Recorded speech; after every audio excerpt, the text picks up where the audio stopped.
அனைத்து தமிழ் மக்களுக்கும் கணேஷின் பணிவான வணக்கம். என்னோட சேனல் சப்ஸ்கிரைப் பண்ணாதவங்க சப்ஸ்கிரைப் பண்ணிக்கோங்க. ஸோ வாங்க ஃப்ரெண்ட்ஸ், மார்க்கெட் பற்றி டிஸ்கஸ் பண்ணலாம். ஸோ நேற்று நம்ம ஒரு சில டேட்டாஸ் எல்லாம் பார்த்து கன்ஃபர்மேஷன் பண்ணோம். அதாவது பார்த்தீங்கன்னா ஓப்பன் இன்ட்ரெஸ்ட் டேட்டா, ஸோ அது மட்டும் இல்லாமல் செக்டார் வைஸ் க்ளோசிங், ஹைவேட்டட் ஸ்டாக்ஸ் எல்லாம் பார்த்தீங்கன்னா கொஞ்சம் ஒரு செல்லிங் சைடு வந்து க்ளோஸாக இருந்தது. ஸோ அதை பேஸ் பண்ணி தான் சொல்லியிருந்தேன் கொஞ்சம் வந்து மார்க்கெட் வந்து இறங்கறதுக்கான சான்சஸ் இருக்கு. அதாவது நேற்று லோவா பிரேக் அவுட் பண்ணா கொஞ்சம் வந்து பாசிபிலிட்டிஸ் இருக்குன்னு சொல்லியிருந்தேன். ஸோ எக்ஸாக்டா பார்த்தீங்கன்னா கொஞ்சம் எல்லாமே பார்த்தீங்கன்னா ஒரு செல் சைடு க்ளோசிங் தான். So bank Nifty, Nifty 50, fin Nifty தான் கொஞ்சம் வந்து ஒரு பை சைடு வந்து எக்ஸ்பெக்ட் பண்ணியிருந்தேன். பட் அதுவுமே பார்த்தீங்கன்னா கொஞ்சம் செல் சைடு க்ளோசிங் தான். கிட்டத்தட்ட -195 பாயிண்ட்ஸ் பக்கம் ஒரு செல் சைடு க்ளோசிங் வந்து நடந்திருக்கு.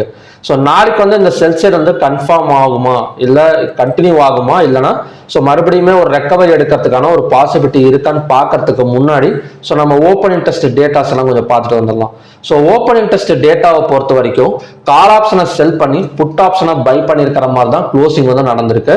ஸோ மிட் கேப் நிஃப்டி மட்டும்தான் கொஞ்சம் ஈக்குவல், ஒரு பெரிய அளவுக்கு பார்த்தீங்கன்னா ஒரு கேஷ் ஃப்ளோ வந்து கிடையாது, ஒரு ஈக்குவல் க்ளோசிங் தான். ஸோ அதுவுமே ஸ்டார்டிங்ல புட் ஆப்ஷனை பை பண்ணியிருக்கிற மாதிரி தான் இருந்தது. பட் க்ளோசிங் டேட்டாஸ் வந்து இது ஈக்குவலாக வந்து இருக்கு. ஓகே, இந்த டேட்டாஸை வச்சு பார்க்குறப்ப ஸோ மார்க்கெட் வந்து இன்னும் கொஞ்சம் கீழே இறங்கிறதுக்கான ஒரு பாசிபிலிட்டி இருக்கிற மாதிரி தான் தெரியுது. ஸோ நெக்ஸ்ட் வந்து பார்த்தீங்கன்னா ஸ்டாக்ஸ் என்எஸ்சில மொத்தம் 2927 ஸ்டாக்ஸ் வந்து ட்ரேட் ஆயிருக்கு. அதில் அட்வான்ஸ் வந்து 546, டிக்ளைன்ஸ் வந்து 2308. ஸோ இந்த 2308 ஸ்டாக்ஸும் பார்த்தீங்கன்னா ஹைவேட்டேஜ் ஸ்டாக்ஸும் இருக்கு, மிட் கேப், ஸ்மால் கேப் எல்லாமே கலந்த மாதிரி தான். ஸோ பாசிட்டிவோட நெகட்டிவ் வந்து அதிகமாக இருக்கு. ஸோ அது மட்டும் இல்லாமல் ஹைவேட்டேஜ் ஸ்டாக்ஸ் கொஞ்சம் வந்து இறங்கி இருக்கு. ஸோ அதனால தான் பார்த்தீங்கன்னா மார்க்கெட் வந்து கொஞ்சம் ஃபாலிங்காக இருக்கு. அன்சேஞ்ச் வந்து 73, 52 வீக் ஹைல 24 ஸ்டாக்ஸும் 52 வீக் லோல 50 ஸ்டாக்ஸும் இப்போ இருக்கு. ஸோ 52 வீக் ஹையை கம்பேர் பண்றதை விட 52 வீக் லோல பார்த்தீங்கன்னா அப்படியே டபுள் டைம் ஸ்டாக்ஸ் வந்து டவுன் ஆயிருக்கு. ஸோ நாளைக்கு வந்து ஒரு 100 ஸ்டாக்ஸ் வரதுக்கான சான்சஸ் வந்து இருக்கு. அப்பர் சர்க்யூட்ல 35ம் லோயர் சர்க்யூட்ல 160. ஸோ இந்த 52 வீக் லோல வந்து ஒரு 50 ஸ்டாக்ஸ் இருக்கு. ஸோ நாளைக்கு ஒரு 100 ஸ்டாக்ஸ் வந்ததுன்னு வச்சுக்கோங்களேன். ஸோ அகைன் வந்து அடுத்த நாள் வந்து ஒரு டவுன் சைடு வந்து நம்ம வந்து எக்ஸ்பெக்ட் வந்து பண்ணிக்கலாம். ஸோ அந்த மாதிரி தான் பார்த்தீங்கன்னா டேட்டாஸ் வந்து இந்த என்எஸ்சி டேட்டாஸ் வந்து காட்டுது. ஸோ செக்டார் வைஸ் க்ளோசிங் நேத்தாச்சு கொஞ்சம் வந்து தடுமாறிட்டு இருந்தது. ஸோ இன்னைக்கெல்லாம் பார்த்தீங்கன்னா ஆட்டோ செக்டாரை தவிர ஸோ மற்ற எல்லா செக்டாருமே நல்ல ஒரு செல் சைட் க்ளோசிங் தான். அது மட்டும் இல்லாமல் பிஎஸ்யூ பேங்க், ரியாலிட்டி செக்டார்லாம் பார்த்தீங்கன்னா கிட்டத்தட்ட ஒரு 3.5% மேல செல் சைடு வந்து க்ளோசிங் வந்து நடந்திருக்கு. ஸோ மற்றபடி எல்லா செக்டாரும் இப்போ பேங்க் நிஃப்டியாகவும் இருக்கட்டும் இல்லை ஐடி செக்டார் கூட -122 பாயிண்ட்ஸ் தான். ஆனால் பர்சன்டேஜ் வைஸ் பார்க்குறப்ப எதுவுமே பார்த்தீங்கன்னா ஒரு 2% மேலே இல்லை. ஸோ இருந்தாலுமே ஒரு செல் சைட் க்ளோசிங், ஒரு ஹெவி செல்லிங் ப்ரெஷர்ல வந்து ஸோ மார்க்கெட் க்ளோசிங் வந்து நடந்திருக்கு. ஓகே, ஹைவேட்டேஜ் ஸ்டாக்ஸ் பார்க்கலாம். ஸோ ஹைவேட்டேஜ் ஸ்டாக்ஸ் எடுத்துக்கிட்டோம் அப்படின்னா so auto stocks Maruti Suzuki M&M ஒரு நல்ல க்ரோத் வந்து கொடுத்துருக்கு. நல்ல க்ரோத்னா ஒரு பெரிய க்ரோத் எல்லாம் கிடையாது, ஒரு வாலட்டிலிட்டியான மார்க்கெட் தான். 0.99% வந்து ஒரு பாசிட்டிவ் சைடு வந்து க்ளோசிங் வந்து நடந்திருக்கு. M&M பார்த்தோம் அப்படின்னா 1.55. ஸோ டிசிஎஸ், இன்ஃபோசிஸ் ஏதோ ஒரு பாசிட்டிவ் க்ளோசிங் நடந்திருக்கிற மாதிரி தெரியும். ஆனால் சார்ட்ல போய் பார்த்தீங்கன்னா அந்த அளவுக்கு இருக்காது. கிட்டத்தட்ட ஒரு சின்ன பாசிட்டிவ் க்ளோசிங் தான். 0.17% எல்லாம் ஒரு பெரிய பாதிப்பு வந்து கொடுத்துறாது நம்மளுக்கு. இருந்தாலும் பார்த்தீங்கன்னா செக்டார் வைஸ்ல போய் பார்த்தோம் அப்படின்னா ஐடி செக்டார் வந்து ஒரு -122 பாயிண்ட்ஸ் வந்து டவுன் சைடு தான் கொடுத்துருக்கே தவிர பிளஸ் சைடு வந்து கொடுக்கல. ஸோ இது வந்து என்ன தெரியுது அப்படின்னா ஆட்டோ செக்டாரை தவிர மற்ற எல்லா செக்டாருமே கொஞ்சம் நெகட்டிவ் க்ளோசிங் தான். ஸ்டேட் பேங்க் ஆஃப் இந்தியாலாம் பார்த்தீங்கன்னா 774, கிட்டத்தட்ட நான் ஆல்ரெடி கூட ஒரு தடவை இன்ஃபார்ம் பண்ணியிருந்தேன் 825 இருந்து 774 வருது. இன்னொரு 20 பாயிண்ட் இறங்குச்சு அப்படின்னா ஸோ 750 ஒரு 740 வரைக்கும் நம்ம டார்கெட் வந்து ஸ்டேட் பேங்க் ஆஃப் இந்தியாவில் வந்து நம்ம வந்து ட்ரை பண்ணலாம். ஸோ ரிலையன்ஸ் எல்லாம் பார்த்தீங்கன்னா நல்லா ஏறிட்டு இருந்தது. இப்போ வந்து பார்த்தீங்கன்னா -10 பாயிண்ட். நேற்று கொஞ்சம் நெகட்டிவ் க்ளோசிங் தான், இன்னைக்கு கொஞ்சம் நெகட்டிவ் க்ளோசிங் தான். ஸோ ஹைவேட்டேஜ் ஸ்டாக்ஸ் கொஞ்சம் வந்து கன்ஃபர்மேஷன் வந்து கொடுத்துருக்கு செல் சைட். ஸோ நேத்தாச்சு கொஞ்சம் முன்ன பின்ன கொடுத்தது. ஸோ இன்னைக்கு வந்து கொஞ்சம் ஒரு 70 to 80% வரைக்கும் ஒரு கன்ஃபர்மேஷன் என்எஸ்சி டேட்டாஸ் இருக்கட்டும், ஓப்பன் இன்ட்ரெஸ்ட் டேட்டா, ஸோ இதெல்லாம் பார்த்தீங்கன்னா நல்ல ஒரு செல் சைடு டேட்டாஸ் தான் நமக்கு வந்து காட்டுது. ஓகே, ஸோ நம்ம இப்போ சார்ட்டுக்கு வரலாம். ஸோ சார்ட்ல வந்து என்ன நடந்திருக்கு அப்படின்னா இப்போ பேங்க் நிஃப்டியை பொறுத்த வரைக்கும் இந்த இடத்துல பார்த்தீங்கன்னா ஒரு பிரேக், இந்த இடம் தான் கிட்டத்தட்ட 54,400 இந்த கேப் விழுந்திருக்கு. பார்த்தீங்களா, கிட்டத்தட்ட 17th ஏப்ரலுக்கும் 21 ஏப்ரலுக்கும் ஒரு கேப் விழுந்தது. ஸோ அதை தான் ரெசிஸ்டன்ஸாக எடுத்துட்டு மார்க்கெட் இவ்வளோ நாள் மேலே வந்துட்டு இருந்திருக்கு. ஸோ இந்த இடத்துல பார்த்தீங்கன்னா தெரியும். ஸோ சப்போர்ட், இந்த இடத்துல சப்போர்ட் எடுத்துட்டு ஸோ கிட்டத்தட்ட மேலே வந்துட்டு இருந்தது. ஸோ இதுக்கு தாண்டி மார்க்கெட் கீழே பிரேக் அவுட் வச்சா ஸோ ஹெவி செல்லிங் ப்ரெஷர் வந்து நடக்கிறதுக்கான சான்சஸ் இருக்கு. அது மட்டும் இல்லாமல் நாளைக்கு ஒரு கேப் டவுன் விழுவதுக்கான சான்சஸும் வந்து நம்ம வந்து எதிர்பார்க்கலாம். ஸோ கேப் டவுன் விழுந்துச்சு அப்படின்னா ஸோ அடுத்தடுத்த டார்கெட் ஒரு 300 to 400 பாயிண்ட்ஸ் பக்கம் டவுன் சைடு எடுக்கிறதுக்கான சான்சஸ் வந்து இருக்கு. இது பை ஆகாதா அப்படின்னு கேட்டீங்கன்னா டெக்னிக்கல் சைடு வந்து ஒரே ஒரு சான்ஸ் தான் இருக்கு. இந்த 54,400க்கு மேல கேண்டில்ஸ் ஓப்பன் ஆனா மட்டும்தான் பார்த்தீங்கன்னா ஒரு பையிங் சான்சஸ். அப்படி பை ஆனிச்சு அப்படின்னா அகைன் வந்து இந்த சேனல் வந்து கண்டினியூ ஆக போகுதுன்னு அர்த்தம். ஓகேங்களா? ஸோ இந்த மாதிரி ஓப்பனிங் நடந்தா பை சைடு வந்து போகலாமே தவிர ஸோ மற்றபடி வந்து ஒரு செல் சைடு தான் பாசிபிலிட்டிஸ் இருக்கு.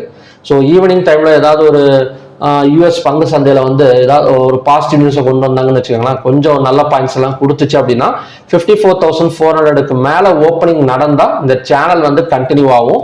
அப்படி இல்லாம இந்த ஒரு கேப் டவுன் எல்லாம் விழுந்துச்சு அப்படின்னா அகைன் வந்து ஒரு 300 to 400 பாயிண்ட்ஸ் பக்கம் டவுன் எடுக்கிறதுக்கான சான்சஸ் வந்து இருக்கு. ஸோ அப்படியே நாளைக்கு எடுக்கலன்னா கூட நிஃப்டி எக்ஸ்பயர் இருக்கு 4 நாளைக்கு. ஸோ அந்த இடத்துல பார்த்தீங்கன்னா ஒரு பெரிய டவுன் எடுக்கிறதுக்கான சான்சஸ் வந்து இருக்கு. ஸோ பேங்க் எக்ஸும் பார்த்தீங்கன்னா க்ளோசிங் தான் 300 to 400 பாயிண்ட். பேங்க் எக்ஸ் எல்லாம் பார்த்தீங்கன்னா ஒரு பக்கா க்ளோசிங் வந்து நடந்திருக்கு. அந்த சேனலையே பிரேக் அவுட் பண்ணிட்டு கீழே க்ளோசிங் வந்து நடந்திருக்கு.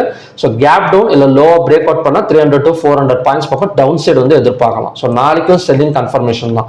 ஸோ நிஃப்டியும் பார்த்தீங்கன்னா செல்லிங் கன்ஃபர்மேஷன் தான். ஸோ இதுல வந்து பை எடுக்காதா அப்படின்னு கேட்டீங்கன்னா பை இப்போதைக்கு வேணாம். ஸோ லோவா பிரேக் அவுட் பண்ணா மட்டும் செல் சைடு போகலாம். ஸோ பை சைடு வந்து அவ்வளோ வந்து ஒரு கன்ஃபர்மேஷன் வந்து கிடையாது இப்போதைக்கு நமக்கு நிஃப்டி அண்ட் சென்செக்ஸை பொறுத்த வரைக்கும். ஸோ பை சைடு வந்து நாளைக்கு வந்து போகுமான்னு தெரியல. ஸோ க்ளோஸுக்கு கீழே ஓப்பன் ஆனாலும் லோவா பிரேக் அவுட் பண்ணாலும் கேப் டவுன் எல்லாம் விழுந்துச்சு அப்படின்னா ஸோ கண்டினியூஸா இன்னும் கொஞ்சம் 200 to 300 பாயிண்ட்ஸ் பக்கம் டவுன் சைடு எடுக்கிறதுக்கான சான்சஸ் வந்து நிஃப்டி, சென்செக்ஸ், ஃபின் நிஃப்டி, அப்புறம் பார்த்தீங்கன்னா mid cap Nifty. So mid cap Nifty இப்போதைக்கு ஒரு சேனல்ல தான் டர்ன் அவுட் ஆயிட்டு இருக்கு. ஸோ மிட் கேப் நிஃப்டில இது மட்டும் நோட் பண்ணிக்கோங்க, 11,956 தான் பார்த்தீங்கன்னா அடுத்த சப்போர்ட் ஜோன். இந்த 11,956க்கு மேல மார்க்கெட் ஓப்பன் ஆனா மட்டும் பை சைடு போங்க. இல்லை அப்படின்னா மிட் கேப் நிஃப்டில பேப்பர் ட்ரேடிங் பை சைடு வந்து பண்ண வேண்டாம். ஸோ இப்போதைக்கு okay. Fin Nifty down side தான். ஃபின் நிஃப்டி இன்னைக்கு வந்து ஒரு பாசிட்டிவ் தான் எதிர்பார்த்தேன். பட் இன்னைக்கு நம்ம நேற்று 26,111க்கு கீழே க்ளோசிங் நடந்திருக்கு. ஸோ அதனால அடுத்த டார்கெட் வந்து 25,790 வரைக்கும் வரதுக்கான சான்சஸ் வந்து ஸோ ஃபின் நிஃப்டியில் வந்து இருக்கு. ஸோ செல் சைடு வந்து நம்ம தாராளமாக வந்து நம்ம வந்து ஃபோக்கஸ் பண்ணலாம். ஒரு பேப்பர் ட்ரேடிங் பண்ணுறதுக்கு செல் சைடு வந்து ஃபுல்லாக ஃபோக்கஸ் பண்ணலாம். ஒரு 300 to 400 பாயிண்ட்ஸ் பக்கம். ஸோ மார்க்கெட் வந்து நாளைக்கு இறங்கிறதுக்கான சான்சஸ் வந்து கண்டிப்பாக வந்து இருக்கு. ஓகேங்களா? ஸோ கிஃப்ட் நிஃப்டி எடுத்துக்கிட்டாலும் ஸோ அதுவும் சேம் தான். ஸோ கிஃப்ட் நிஃப்டி ஏறத்தாழ பார்த்தீங்கன்னா ஒரு நிஃப்டி சார்ட் மாதிரி தான் இருக்கும். ஸோ அதுவுமே பார்த்தீங்கன்னா ஒரு நல்ல ஒரு செல்லிங் ப்ரெஷர்ல வந்து இறங்கிட்டு இருக்கு. ஸோ அது மட்டும் இல்லாமல் யூஎஸ் மார்க்கெட் சொல்லவே தேவையில்லை, நாஸ்டாக் வந்து கிட்டத்தட்ட -192 பாயிண்ட்ஸ் பக்கம் டவுன் சைடில் இருக்கு. ஸோ நாளைக்கு கண்டிப்பாக ஒரு 70 to 80% வரைக்கும் ஒரு கேப் டவுன் வந்து எதிர்பார்க்கலாம். ஸோ எனக்கு தெரிஞ்ச ஒரு ஓப்பன் இன்ட்ரெஸ்ட் டேட்டாலாம் ஃபுல்லாமே ஒரு புட் ஆப்ஷன் சைடு க்ளோஸ் இருக்கிறனால ஸோ கண்டிப்பாக ஒரு நல்ல கேப் டவுன் வந்து நாளைக்கு வந்து எதிர்பார்க்கலாம் இந்தியன் மார்க்கெட்ல. ஸோ ஓகே ஃப்ரெண்ட்ஸ், இதுதான் பார்த்தீங்கன்னா நாளைக்கான கண்டிஷன்ஸ். ஸோ நெக்ஸ்ட் வந்து crude oil. So crude oil morning வீடியோவில் நீங்கள் பார்த்துருந்தீங்கன்னா தெரியும், ஒரு கேப் அப்ல ஓப்பன் நடக்கிறதுக்கான சான்சஸ் இருக்கு. ஸோ அந்த கேப் அப் ஓப்பன் நடந்துச்சு அப்படின்னா ஸோ கண்டினியூஸா 5,016 வரைக்குமே வரும் அப்படின்னு சொல்லியிருந்தேன். ஸோ எக்ஸாக்டா கேப் டவுன் ஓப்பன் நடந்து கிட்டத்தட்ட பார்த்தீங்கன்னா ஒரு 5,016 வரைக்குமே வந்துட்டு இருக்கு. கிட்டத்தட்ட 4,975 ஒரு 60 to 40 பாயிண்ட்ஸ் கிடையாது, ஆமா ஒரு 60 to 70 பாயிண்ட்ஸ் பக்கம் ஒரு அப்சைட் வந்து ப்ராஃபிட் புக்கிங் முடிஞ்சிருச்சு. ஓகேங்களா? ஸோ இது 5,016 வரைக்குமே வரதுக்கான சான்சஸ் இருக்கு. இப்போதைக்கு ஒரு சின்னதா ஒரு சேனல் வந்து கிரியேட் ஆகிட்டு இருக்கு இந்த இடத்துல 4,976ல. அதையும் பிரேக் அவுட் பண்ணிச்சுன்னா தாராளமா இன்னொரு 5,016 இன்னொரு 30 பாயிண்ட்ஸ் பக்கம் ஒரு அப்சைட் வந்து ப்ராஃபிட் புக்கிங் வந்து நாம வந்து பண்ணிக்கலாம். ஓகே, இப்போ வந்து என்ன மாதிரி நடக்கிறதுக்கான சான்சஸ் இருக்கு? ஸோ நான் இதை பிரேக் அவுட் பண்ணா பை போகலாம்னு சொல்லியிருக்கேன். ஸோ நம்ம ரெசிஸ்டன்ஸ் ஜோன் எது எடுத்துக்கலாம் அப்படின்னா ஸோ 5,000ல இருந்து கிட்டத்தட்ட 5,004ல இருந்து 5,016 வரைக்குமே பார்த்தீங்கன்னா ஸோ நமக்கு இந்த ஜோன் எல்லாமே ரெசிஸ்டன்ஸ் ஜோன் தான். இந்த ஜோனுக்குள்ளார கேண்டில்ஸ் உள்ளார போயிடுச்சுனாலே நம்ம செல்லிங் ட்ரை பண்ணலாம். ஸோ அதோட டார்கெட் வந்து கண்டினியூஸா 4,917 வரைக்கும் தான் வரும், அதை தாண்டி வராது. 4,917 வரைக்கும் வரதுக்கான சான்சஸ் வந்து இருக்கு. ஸோ ஈவினிங்கான ரெசிஸ்டன்ஸ் ஜோன் இது 5,004 to 5,016 வரைக்கும். ஓகே, சப்போஸ் இந்த இடத்துல மார்க்கெட் மேல வரல, அகைன் வந்து கீழே இறங்கிடுச்சு அப்படின்னா எந்த இடத்த வந்தா பை பண்ணலாம் அப்படின்னா 4917 வந்தா ஸோ நம்ம பை பண்ணலாம். அதோட டார்கெட் வந்து அகைன் வந்து ஒரு 60 பாயிண்ட்ஸ் டாப் சைடு வந்து கொடுக்கறதுக்கான சான்சஸ் வந்து இருக்கு. ஸோ இன்னைக்கு வந்து க்ரூட் ஆயில் இன்வென்ட்ரி கிடையாது, நாளைக்கு தான் க்ரூட் ஆயில் இன்வென்ட்ரி. ஸோ அதனால பார்த்தீங்கன்னா ஒரு அப் அண்ட் டவுன் மார்க்கெட் இல்லை ஒன் சைடு மார்க்கெட் போகிறதுக்கு சான்சஸ் இருக்கு. பட் இந்த இடத்துல கண்டிப்பா ஒரு 40 to 50 பாயிண்ட்ஸ் பக்கம் ஒரு டவுன் சைட் கொடுத்துட்டு தான் மறுபடியுமே பார்த்தீங்கன்னா மேலே வரும். ஓகேங்களா?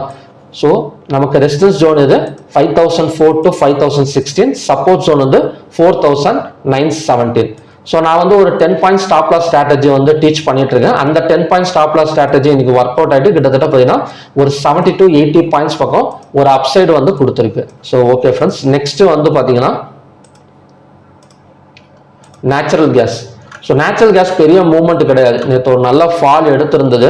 ஸோ நல்ல ஒரு ஹை கொடுத்து நல்ல ஃபால் எடுத்திருந்தது.